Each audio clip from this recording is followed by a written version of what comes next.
해가 지기 시작하면 북현산은 세상과의 연결을 조금씩 끊는다. 전라남도 지리산 자락, 고요한 산속에 숨어있는 작은 사찰.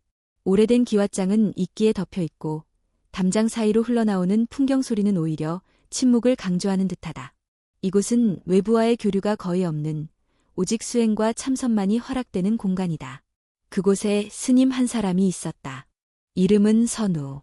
세속 이름은 잊힌 지 오래였고 북현사에 들어온 지도 어느덧 10년이 넘었다.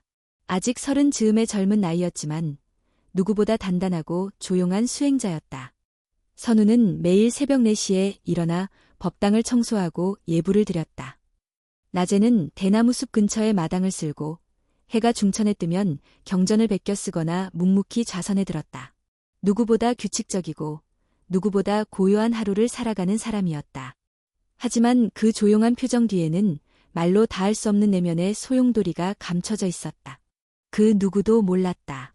선우가 사실은 여자로 태어났다는 사실을, 그리고 누구보다 절박한 심정으로 자신을 바꾸려 했다는 사실을. 선우는 어린 시절 가족과 종교적 공동체 안에서 자랐다. 그러나 그 공동체는 보호보다 억압이 많았고 사랑보다는 통제가 먼저였다. 11살이 되던 해 가족 중 누군가에게 당한 기억은 선우의 마음을 영원히 갈라놓았다. 아무에게도 말하지 못했고 말해도 믿어주지 않을 것이 분명했다.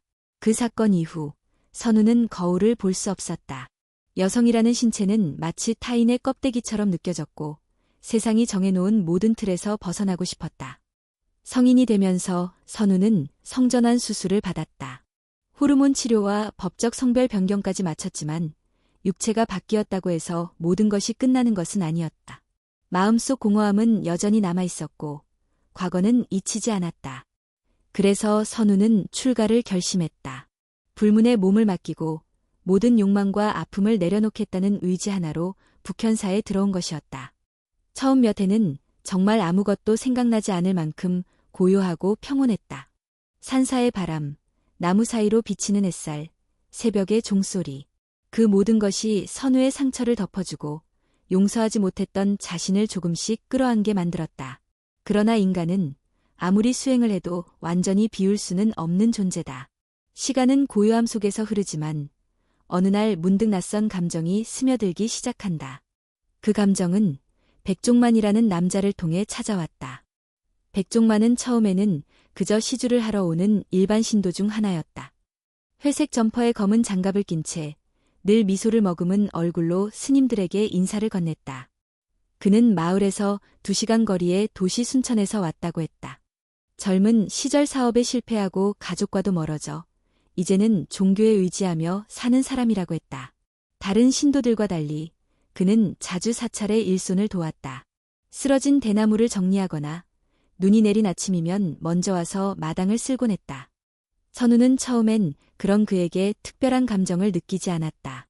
다만 무언가 이상하게 편안한 기운이 느껴질 뿐이었다. 하루는 선우가 법당 마루에 앉아 경전을 필사하고 있었는데 백종만이 조용히 다가와 뜨거운 유자차 한 잔을 건넸다. 밖이 춥습니다.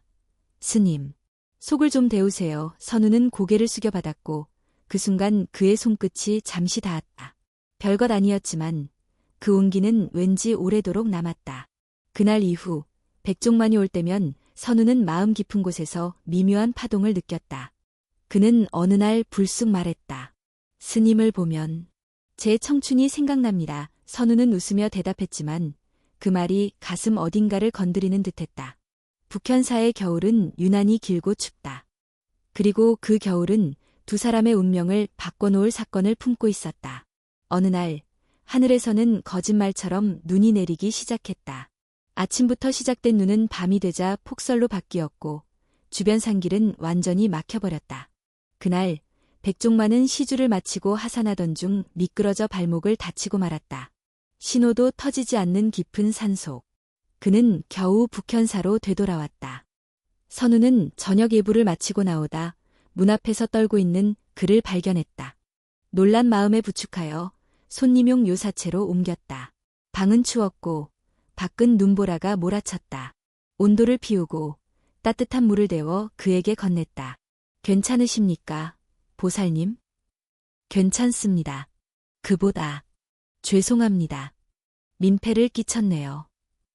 아닙니다. 인간은 서로에게 기댈 수 있어야 합니다. 불가에서도 자비가 먼저이니. 두 사람은 그렇게 밤을 함께 보내게 되었다. 그것은 단지 추위를 피한 밤이 아니었다. 마음 깊은 곳에서 오랜 시간 눌러왔던 고독과 상처가 스르륵 풀어지는 밤이었다.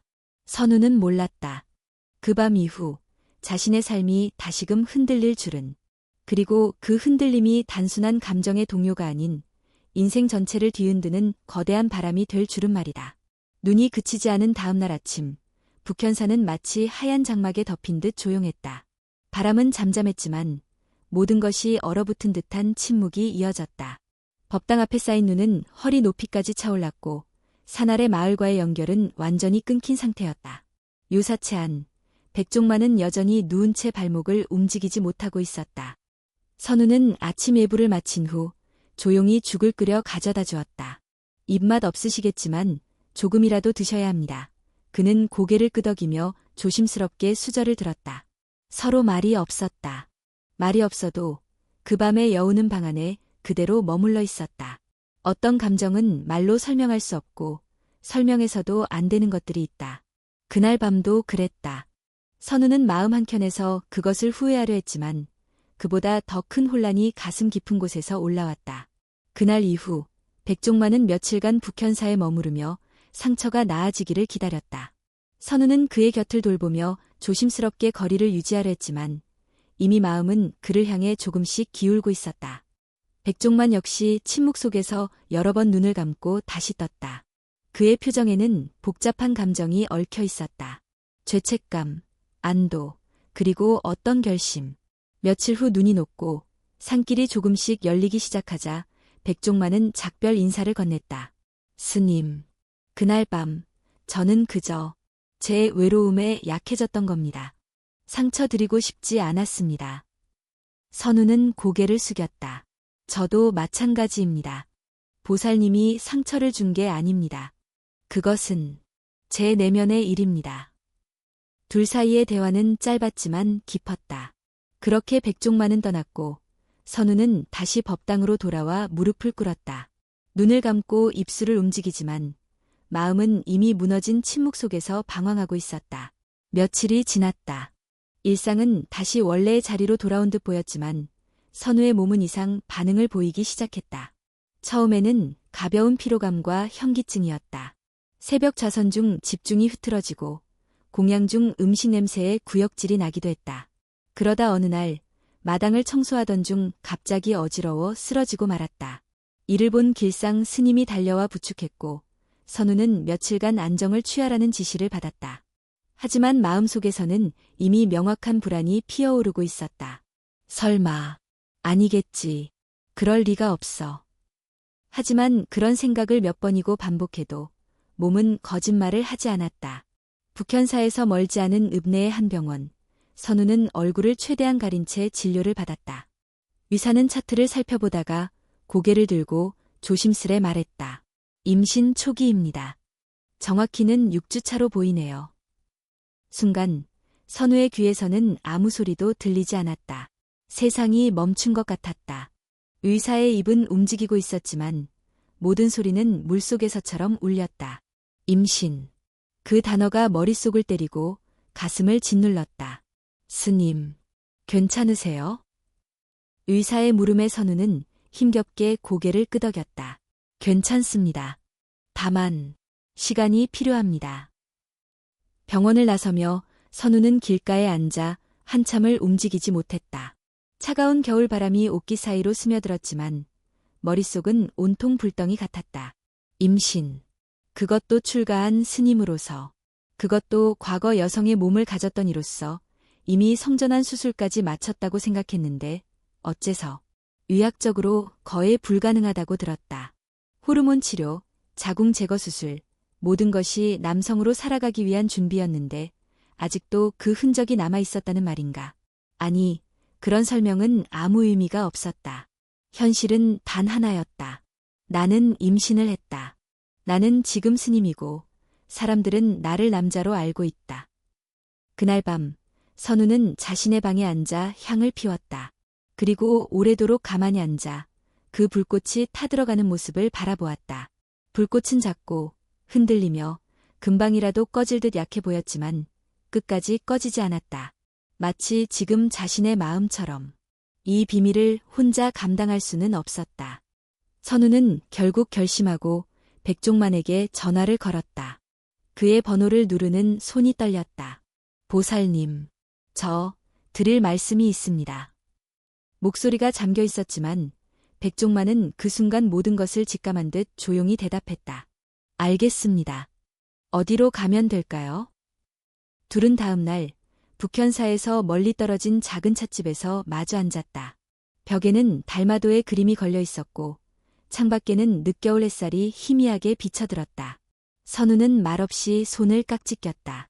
그리고 마침내 입을 열었다. 저 임신했습니다.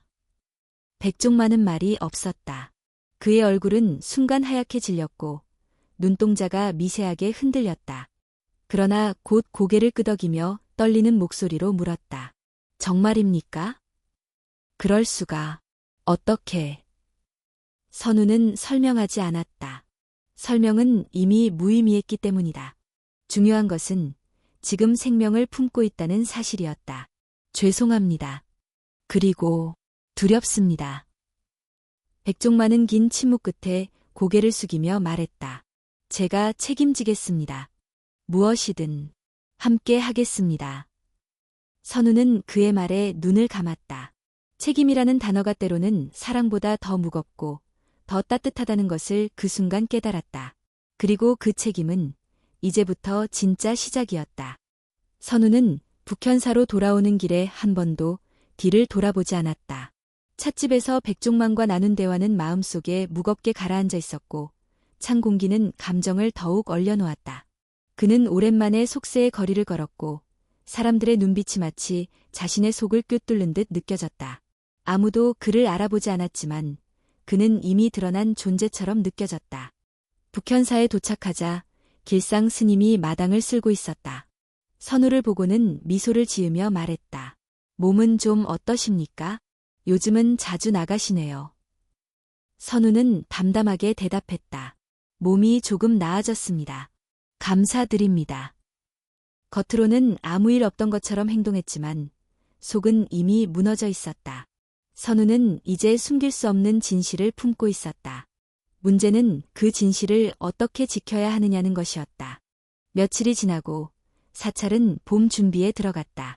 정월 대보름이 가까워지면서 신도들의 왕래가 늘어났고 예불과 기도도 바빠졌다.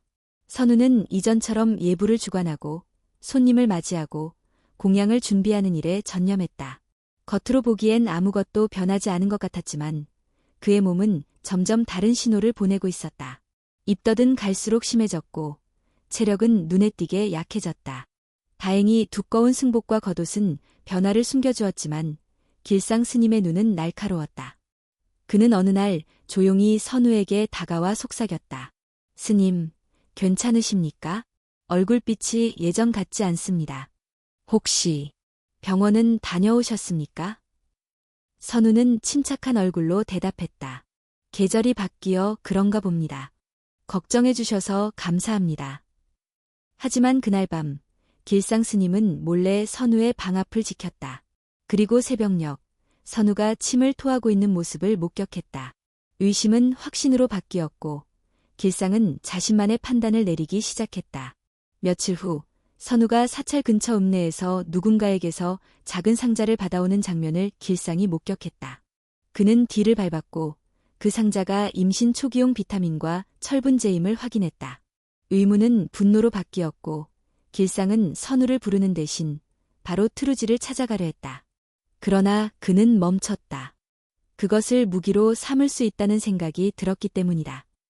북현사에서는 오래전부터 차기 주지 자리를 두고 내부적으로 말이 많았다. 화진 스님은 아직 젊지 않지만 건강이 좋지 않았고 후계자에 대한 암시를 여러 번 했다. 길상은 자신이 그 자리에 오를 수 있을 것이라고 믿었지만 화진 스님은 언제나 조용히 선우를 믿고 있었다. 그 사실이 길상을 더욱 불편하게 만들었다.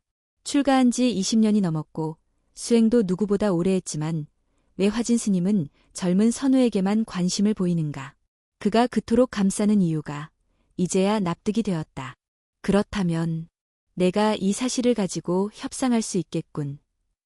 길상은 그날 밤 선우를 찾아왔다. 선우는 놀란 표정으로 그를 맞았고 길상은 문을 닫고 천천히 말했다. 선우 스님, 저는 다 알고 있습니다. 무슨 말씀을 하시는 겁니까? 이런 말은 나도 하고 싶지 않소. 하지만 스님이 임신한 상태라는 걸 알고 있습니다. 병원 기록도, 약도 이미 확인했습니다. 선우는 숨이 멎는 줄 알았다. 잠시 입술을 달싹였지만 어떤 말도 떠오르지 않았다. 길상은 조용히 그러나 명확한 어조로 말했다. 나는 지금 당장 주지 스님께 갈 수도 있고 교육원에 공식 보고를 할 수도 있습니다. 그러나 그럴 필요는 없지요.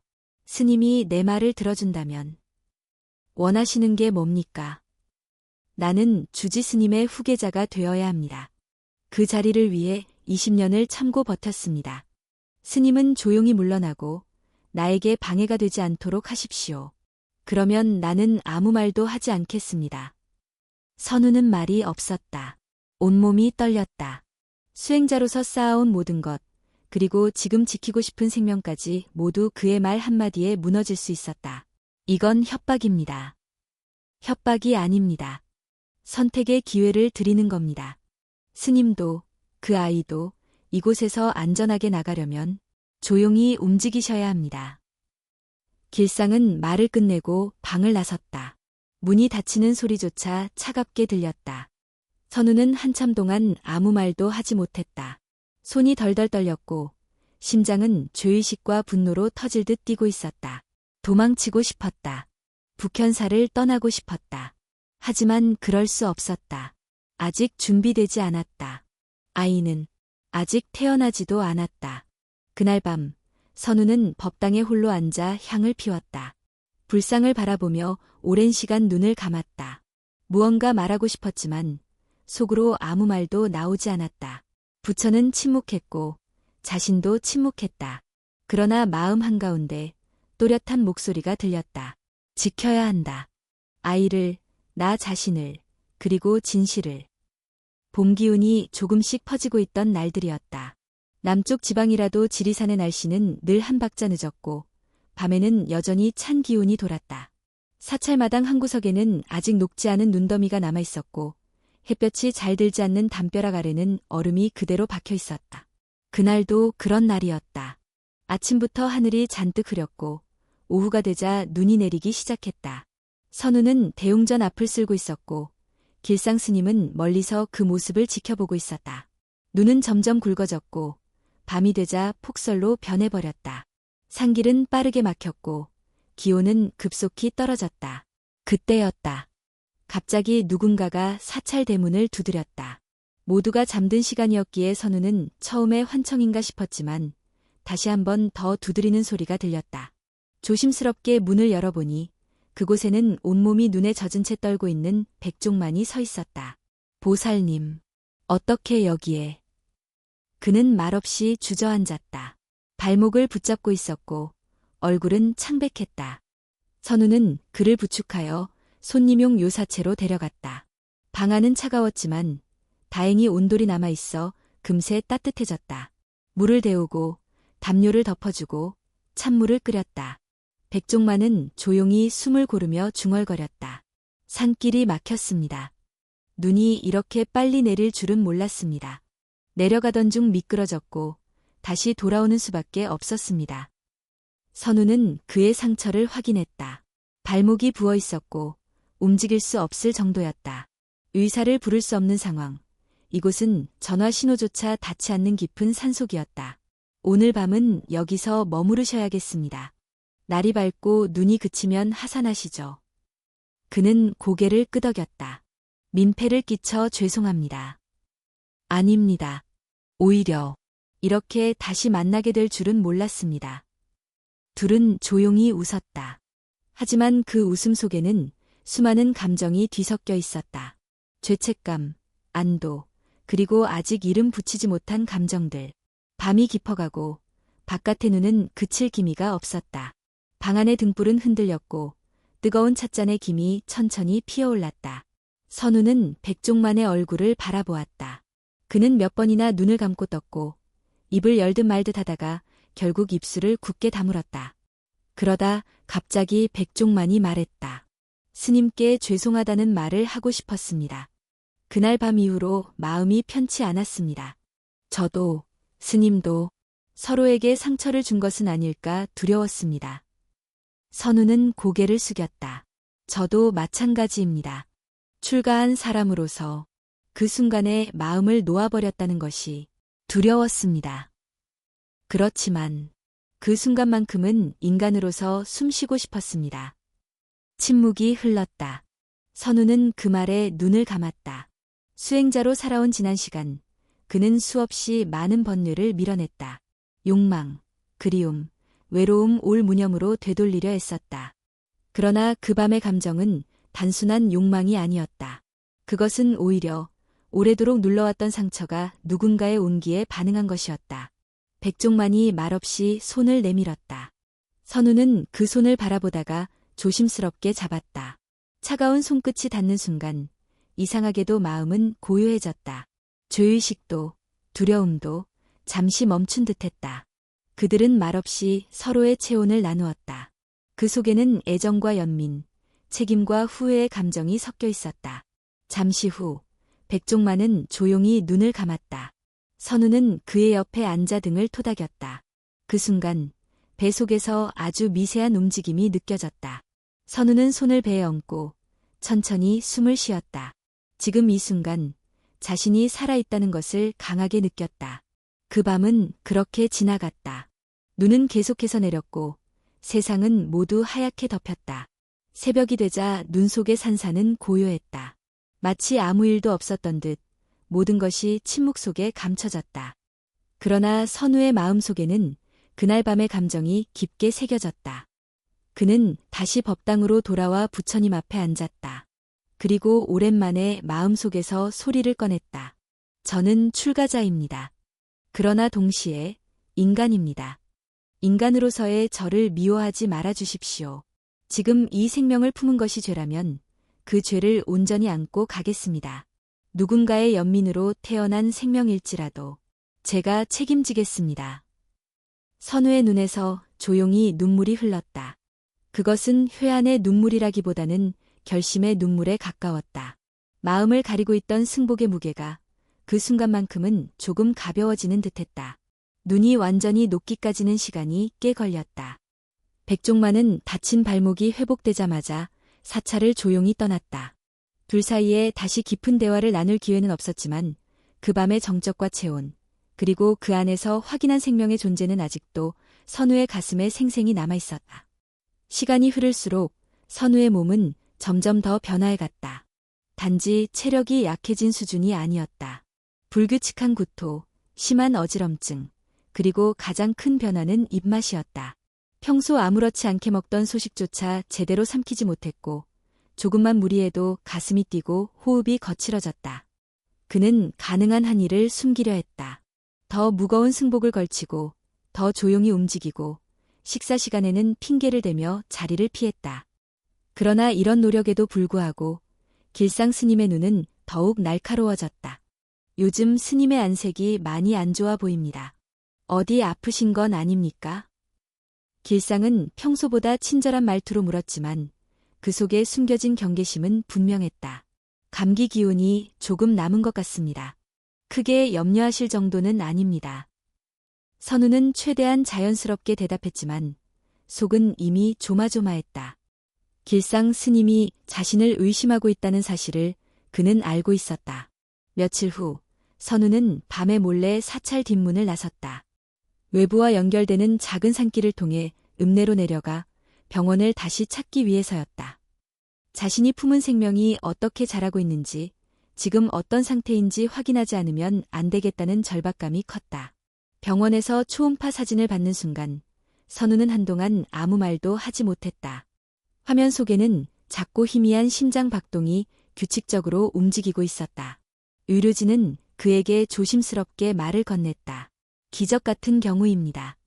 수술과 호르몬 치료 이후에도 임신이 가능하다는 것은 드문 일이지만 간혹 기능이 일부 유지되는 경우가 있습니다.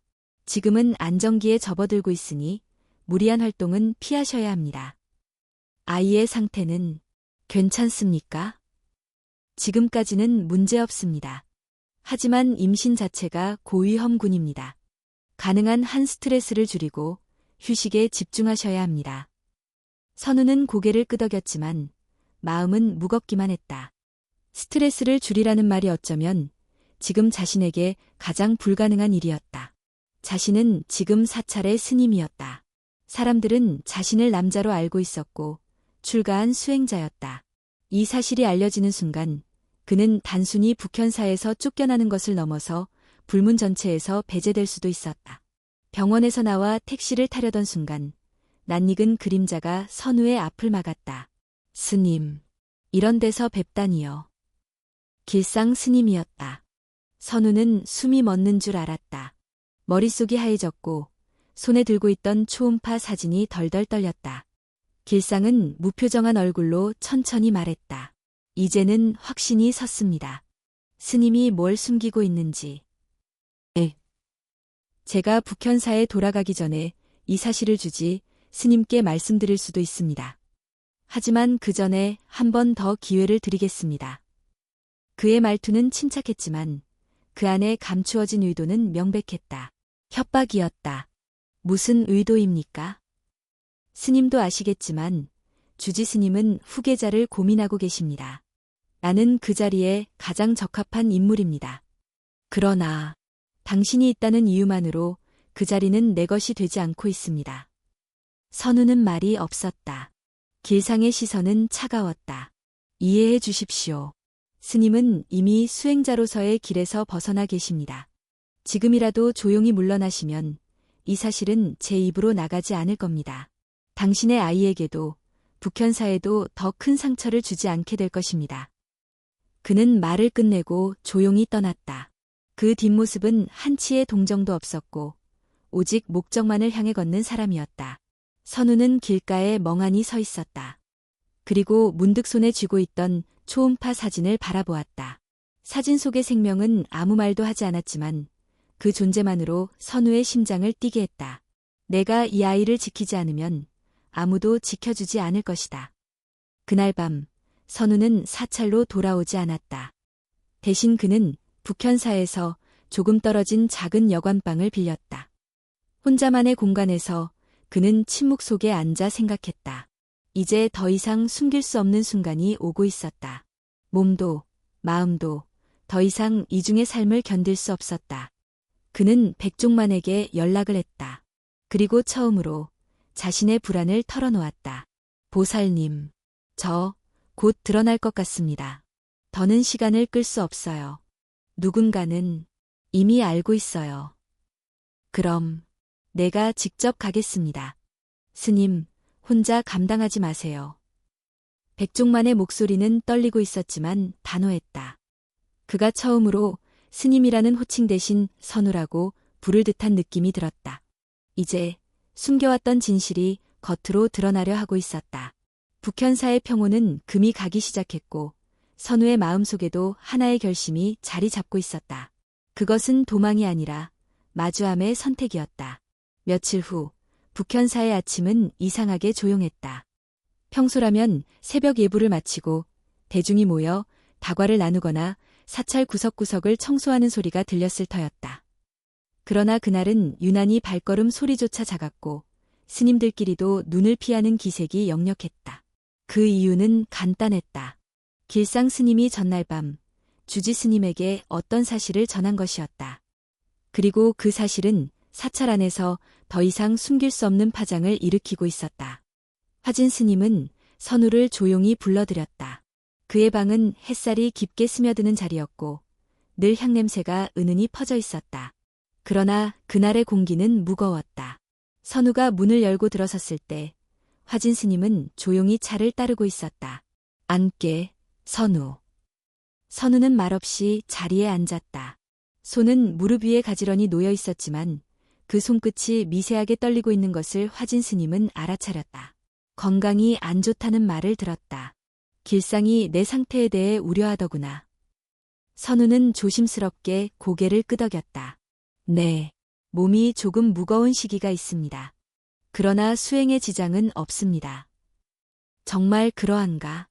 북현사의 수행자는 거짓을 말하지 않는다는 것을 너도 잘 알고 있을 텐데. 그 말에 선우는 숨을 삼켰다. 화진 스님의 목소리는 여느 때처럼 부드럽지만 그 안에는 단호함이 숨어 있었다. 길상이 말한 것이 사실이라면 너는 지금 이 순간에도 북현사의 계율을 어기고 있는 셈이다. 나는 너를 아꼈다. 선우. 누구보다 신중하고 조용한 사람이라 믿었고 후계자로서의 자질도 충분하다고 생각했다. 그러나 화진 스님은 조용히 찻잔을 내려놓았다. 사실인가? 선우는 눈을 감았다. 이 자리에서조차 거짓으로 발을 피한다면 자신은 더 이상 사람도 아니고 수행자도 아닐 것이다. 사실입니다. 그 말이 떨어지자 방 안은 깊은 침묵에 휩싸였다. 화진 스님은 한참 동안 아무 말도 하지 않았다. 그리고 마침내 천천히 물었다. 어떻게 이런 일이 가능하지? 제 몸은 태어날 때 여성의 몸이었습니다. 출가 전에 성전환 수술을 받았고 법적으로는 남성으로 살아왔습니다. 그 사실을 숨기고 출가한 것, 제가 크다는 것 알고 있습니다. 그런데 지금은 아이까지. 의료진도 가능성이 희박하다 했지만 결과적으로 임신하게 되었습니다. 화진 스님은 고개를 떨구었다. 그의 얼굴에는 복잡한 감정이 담겨 있었다. 실망, 분노, 그리고 이해하고자 하는 의지까지. 나는 내 과거를 어렴풋이 알고 있었다. 그러나 그 사실이 내 진심을 가릴 만큼 중요하지 않다고 생각했다. 오히려 더 단단한 사람이라 여겼다. 그런데 선우는 고개를 들었다. 눈가가 붉게 물들어 있었지만 그의 목소리는 또렷했다. 죄송합니다. 하지만 아이는 죄가 없습니다. 저의 실수에서 비롯된 일이지만 그 생명을 지키고 싶습니다. 그 순간 화진 스님의 눈빛이 흔들렸다. 그는 다시 조용히 찻잔을 들었다. 그리고 한 모금 마신 뒤 눈을 감았다. 너를 감싸주고 싶은 마음이 없다고 하면 거짓일 것이다. 그러나 이곳은 사사로운 감정보다 계율이 앞서는 곳이다. 출가한 자로서 내가 어긴 것은 단지 육체의 교류만이 아니다. 신뢰, 맹세, 정체성, 모두가 허물어졌다. 압니다. 그래서 떠날 준비를 하고 있습니다. 길상은 너를 몰아세우려 한다. 그의 방식은 불순하나 그의 지적이 틀렸다고 말하긴 어렵다. 그 사람에게 더 이상의 권한을 주지 말아 주십시오. 제가 떠난다 해도 북현사의 수행은 그의 것이 되어선 안 됩니다. 화진 스님은 아무 대답도 하지 않았다. 대신 천천히 몸을 일으켜 창밖을 바라보았다. 창 너머로 보이는 산은 여전히 고요했다. 세상은 변하지 않았지만 북현사의 중심은 흔들리고 있었다. 너에게 시간을 줄 수는 없다. 오늘 중으로 짐을 정리하게. 너의 자리, 너의 방, 그리고 너의 법명. 이제 모두 내려놓아야 한다. 감사합니다. 마지막까지 저를 존중해 주셔서. 선우는 고개를 깊게 숙였다. 그리고 방을 나서며 두 손을 다시 배 위에 얹었다. 아이는 여전히 고요했다. 아무 말도 하지 않지만 그의 내면 깊은 곳에서 어떤 온기가 흐르고 있었다. 그는 방으로 돌아와 승복을 벗기 시작했다. 조용히, 아주 조용히, 마치 한 겹 한 겹의 거짓과 상처를 벗겨내듯. 거울 앞에 선 자신의 모습은 낯설고도 익숙했다. 더 이상 법명을 지닌 승려가 아니지만 그 무엇보다 진실된 인간으로 서 있는 자신이었다. 그날 저녁, 선우는 조용히 사찰을 떠났다. 눈은 내리지 않았고 하늘은 맑았다. 그러나 그의 마음에는 지난 10년의 시간이 하얗게 내려앉는 듯했다. 그는 어디로 가야 할지 몰랐다. 다만 품고 있는 생명을 위해 갈 곳을 찾아야 했다. 그것이 이제부터 시작될 또 하나의 수행이었다. 사찰을 떠난 그날 밤, 선우는 짐이라기보다는 기억에 가까운 몇 가지 물건만을 챙겼다. 오래된 경전 한 권, 직접 베껴 쓴 반야심경 노트, 그리고 아이의 초음파 사진. 더는 법명도, 방도, 수행의 자리도 그에게 속하지 않았다. 이제 그는 단지 한 인간으로, 한 생명을 품은 존재로 길 위에 서 있었다. 백종만은 약속대로 선우를 마중 나왔다. 그가 타고 온 낡은 승합차는 여전히 소음이 컸고 시트에는 오래된 담배 냄새가 배어 있었다. 그러나 그날 밤만큼은 그 차가 선우에게 피난처처럼 느껴졌다. 정말 괜찮으시겠어요? 백종만이 조심스럽게 물었다. 더 이상 그곳에 있을 수 없었습니다. 제가 지켜야 할 것은 이제 거기가 아니라 이 아이입니다. 두 사람은 전라남도 순천 외곽에 있는 작은 마을로 향했다. 백종만이 예전에 잠시 머물던 허름한 단칸방이 있었고 임시로 그곳에서 머물기로 했다. 방은 벽지가 벗겨졌고 보일러는 겨우 작동했지만 선우는 불평하지 않았다.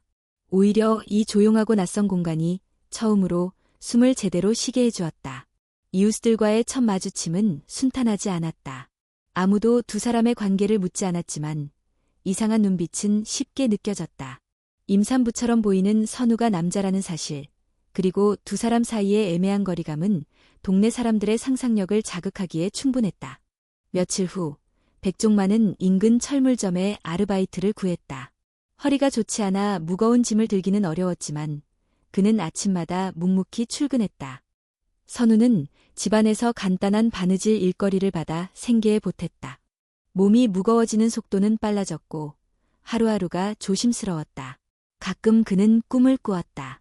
북현사의 마당을 걷고 화진 스님의 차 향기를 맡고 대웅전에서 울리던 목탁 소리를 듣는 꿈. 눈을 뜨면 천장이 낮고 축축한 방이 보였다. 그리고 그 옆에 놓인 작은 좌복 위에는 아이의 옷을 직접 손바느질하던 흔적이 남아있었다. 선우 씨, 병원은 자주 가야 할 것 같아요.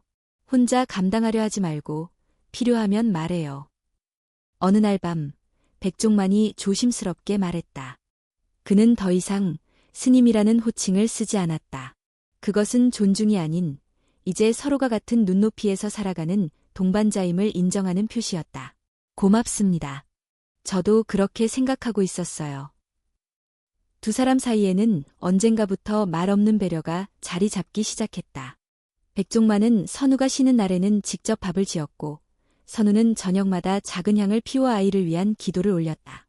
더 이상 경전을 읽지 않았지만 그 기도 속에는 수행자였던 과거가 담겨 있었다. 그러나 외부의 시선은 언제나 존재했다. 동네에서는 이따금 소문이 돌았다. 남자인데 배가 불러왔다. 둘이 부부인가? 그 아이는 누구의 자식인가?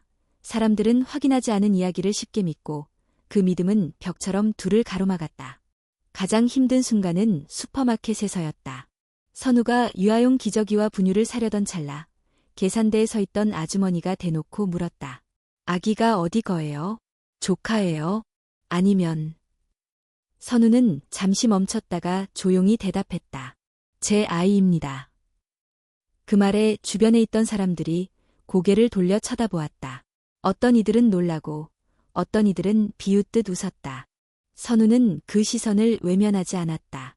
그는 정면을 바라보았고 천천히 봉투를 들고 자리를 떠났다. 밖으로 나와 주차장 쪽으로 걸어가던 그는 잠시 멈춰섰다. 그리고 하늘을 올려다보았다. 비가 오려는 듯 흐린 구름이 떠 있었고 바람은 매서웠다. 그는 가슴을 감싸 안고 천천히 중얼거렸다. 지켜낼 겁니다. 누구도 이 아이를 함부로 판단하지 못하게 할 거예요. 그날 밤 백종만은 선우에게 작은 선물을 건넸다. 아기 신발 한 켤레였다.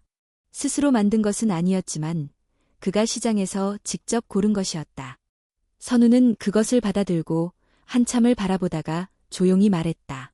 이 아이가 자라서 물을 거예요. 당신은 누구냐고, 나는 누구냐고. 그때 가서 천천히 말해주면 됩니다. 숨기지 말고, 부끄러워하지도 말고, 당신이 걸어온 길, 우리가 살아낸 시간을 그대로 이야기해 줍시다. 그 말에 선우는 고개를 끄덕였다. 처음으로 미래에 대해 이야기할 수 있다는 것이 신기했다. 이제 그는 단순히 하루를 버티는 존재가 아니라 하루하루를 살아가는 부모가 되어 있었다. 한 생명을 품는다는 것은 단지 육체적인 고통을 감내하는 것이 아니었다. 그것은 사회의 잣대와 싸우고 고정관념을 무너뜨리며 무엇보다도 자신의 과거를 온전히 받아들이는 일이었다. 선우는 그 길 위에 서 있었다. 고요하고 힘들지만 분명히 자신의 발로 딛고 있는 그 길. 봄이 완연히 깊어가는 어느 날, 선우는 이른 새벽에 갑작스러운 복통으로 잠에서 깨어났다. 배 속에서 느껴지는 고통은 평소와는 확연히 달랐다. 찌르는 듯한 느낌과 함께 뭔가가 아래로 당겨지는 것 같았고 식은땀이 이마를 타고 흘렀다. 손을 뻗어 시계를 보니 새벽 3시를 조금 넘긴 시각이었다. 그는 곧바로 백종만을 깨웠다. 얼굴이 창백해진 선우의 상태를 보자 백종만은 당황하면서도 최대한 침착하게 움직였다. 준비해둔 병원 가방을 챙기고 선우를 부축해 차에 태웠다. 골목길을 빠져나가는 동안에도 선우의 숨소리는 점점 거칠어졌고 배를 감싸쥔 손은 하얗게 굳어 있었다. 괜찮아요. 조금만 참아요. 병원은 금방 도착할 거예요. 백종만은 그렇게 말했지만 차창 밖으로 지나가는 거리의 불빛은 점점 희미해졌고 선우는 말이 줄어들었다. 병원에 도착했을 때에는 이미 얼굴이 핏기 없이 질려 있었고 간호사들이 급히 들것을 가져왔다. 임신 몇 주입니까? 이 제 37주를 막 넘긴 상태입니다. 고위험군이에요. 수술 이력이 있어서 응급 제왕절개가 필요합니다.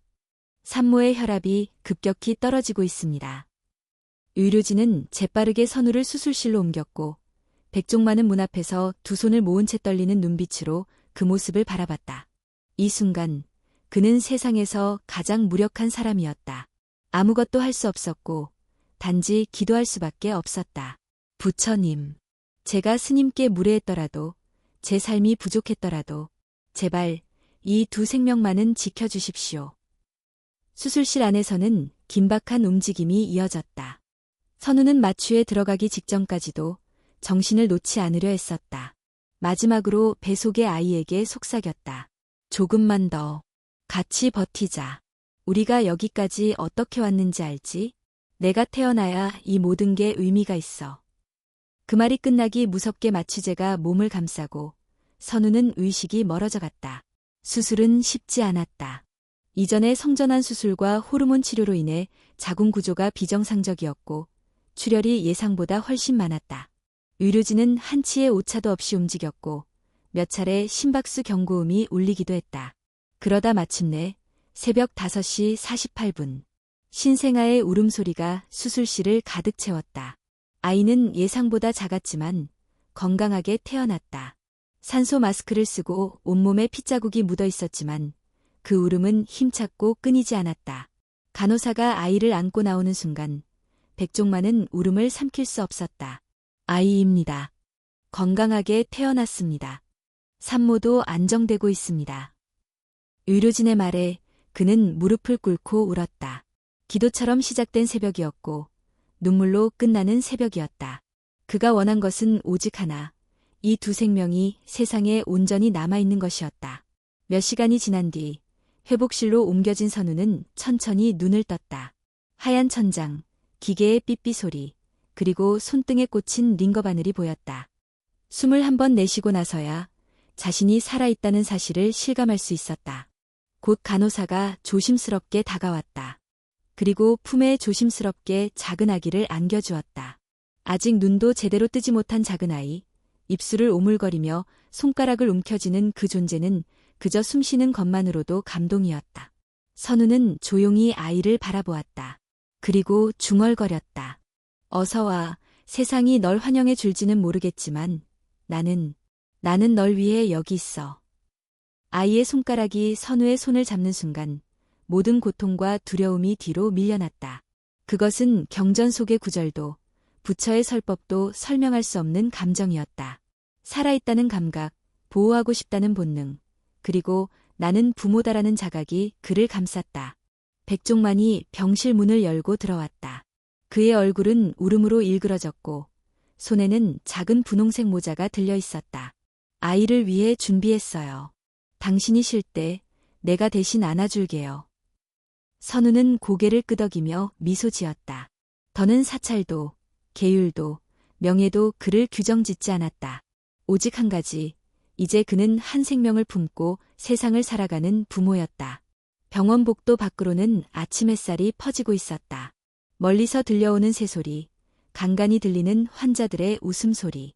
모든 것이 평범했고 그래서 더욱 특별했다. 선우는 아이를 꼭 안은 채 눈을 감았다. 모든 것이 바뀌었다. 그러나 그 변화 속에서 그는 처음으로 진심으로 평온을 느꼈다. 아이가 태어난 지 일주일이 지났다. 병원 측은 선우의 상태가 안정된 것을 확인한 후 퇴원을 권유했고 세 사람은 다시 순천 외곽의 작은 방으로 돌아왔다. 병원에서 받은 축하와 간호사들의 따뜻한 인사는 그 순간만큼은 세상의 벽을 잊게 해주었지만 다시 현실로 돌아오자 그 벽은 더욱 단단해져 있었다. 작은 방은 아기의 울음소리로 가득 찼다. 새벽이든 한낮이든 수유와 기저귀 교체, 체온 확인과 잠재우기까지 선우와 종마는 하루 종일 정신없이 움직였다. 두 사람 모두 육아 경험은 없었다. 경전은 가득 외웠지만 젖병을 제대로 삼는 법조차 몰랐던 선우는 손이 떨릴 정도로 서툴렀다.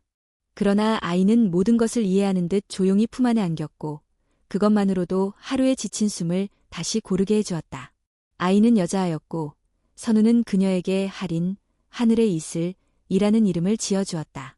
이 세상에 조심스레 내린 이슬처럼 깨끗하고 소중하게 자라기를 바라는 마음에서 백종만은 그 이름을 들으며 고개를 끄덕였다. 정말 잘 어울려요. 이 아이는 분명 그런 존재가 될 겁니다.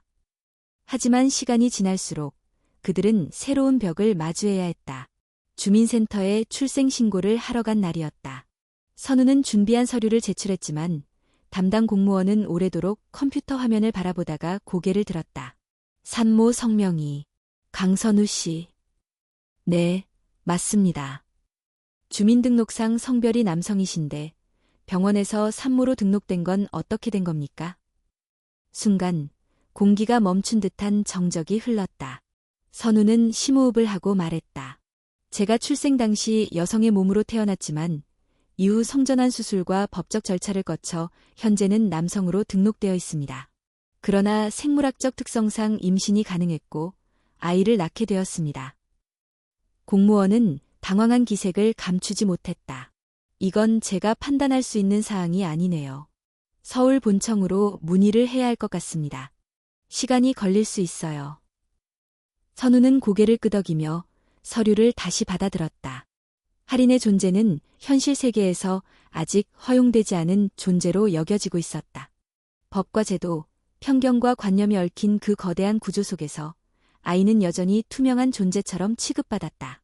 그날 저녁, 선우는 깊은 고민에 빠졌다. 자신이 선택한 삶이 할인에게 짐이 되는 건 아닌지, 이 아이가 앞으로도 편견과 의심 속에 살아가야 한다면 과연 지금의 결정을 후회하지 않을 수 있을지. 백종만은 그런 선우의 마음을 읽었다. 우리가 선택한 길이 틀렸다고 생각하지 않아요.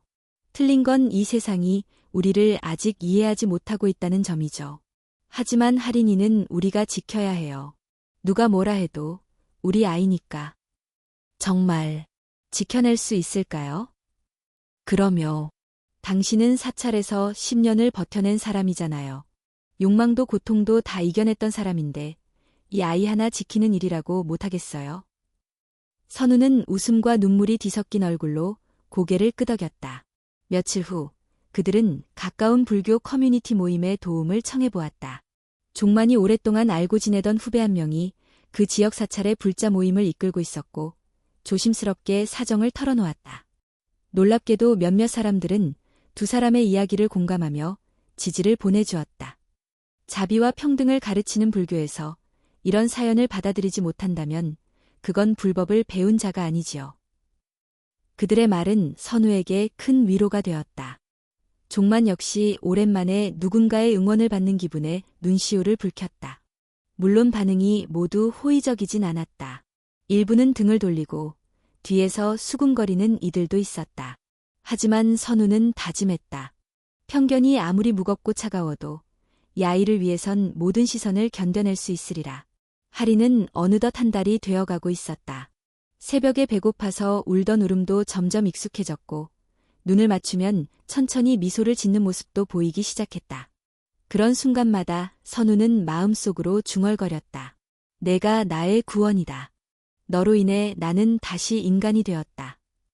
그날 밤, 세 사람은 처음으로 공원 산책을 나섰다. 아직 바람은 쌀쌀했지만 할인을 품에 안고 천천히 걷는 그 시간은 마치 세상과의 화해 같았다. 지나가는 노부부가 말을 걸었다. 아이고, 아기 참 예쁘네요. 엄마 닮았나 봐요. 선우는 잠시 머뭇하다가 웃었다. 그렇네요. 예쁜 말 감사합니다.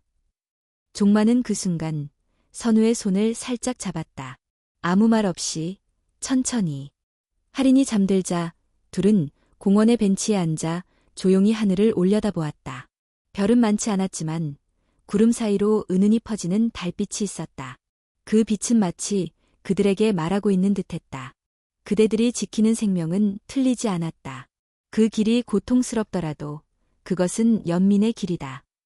할인이가 태어난 지 몇 달이 지났다. 선우와 백종만은 여전히 작은 단칸방에서 조용한 생활을 이어가고 있었다. 세상의 시선은 차갑고 때로는 날카로웠지만 두 사람은 그 벽을 넘어서기 위해 서로의 손을 꼭 잡았다. 아이가 올 때면 고요했던 마음도 흔들렸지만 그 울음은 또 하나의 삶이 시작됐다는 증거였다. 매일 아침 선우는 할인이의 얼굴을 살피며 다짐했다. 어떤 어려움이 닥쳐도 이 생명을 지키고 키울 것이다. 그는 더 이상 승려가 아니었지만 마음속에는 여전히 불법과 자비의 가르침이 자리 잡고 있었다. 그의 삶은 수행과는 다르지만 또 다른 의미의 수행이 되었다. 백종만은 이웃들과 조금씩 관계를 쌓아갔다. 처음에는 수군거림과 멀리하는 시선이 많았지만 그가 진심으로 도와주고 함께하는 모습을 보면서 서서히 마음을 열기 시작했다. 마을 주민 중 몇몇은 조용히 할인이를 응원했고 선우에게도 한마디 격려를 건넸다.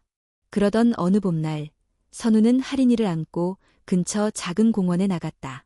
바람은 아직 차가웠지만 하늘은 맑았고 햇살이 부드럽게 비추었다. 벤치에 앉아 아이를 바라보며 선우는 과거를 떠올렸다. 북현사의 고요한 새벽, 길상 스님의 차가운 눈빛, 화진 스님의 단호한 말들.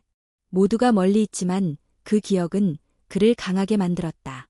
그가 겪은 고통과 번뇌, 그 모든 것이 지금의 자신을 만들었음을 인정했다. 백종만이 옆에 앉아 조용히 말했다. 우리의 길은 쉽지 않았지만 지금 이 순간만큼은 너와 할인이가 있어 행복하다. 선우는 아이를 꼭 안으며 고개를 끄덕였다. 할인이는 우리에게 또 다른 수행이다. 세상과 싸우는 수행. 사랑과 책임으로 길을 걷는 수행. 그 순간 지나가던 행인이 그들을 바라보며 미소 지었다. 그 미소는 따뜻했고 세상의 차가움 속에서도 희망을 비추는 작은 빛처럼 느껴졌다.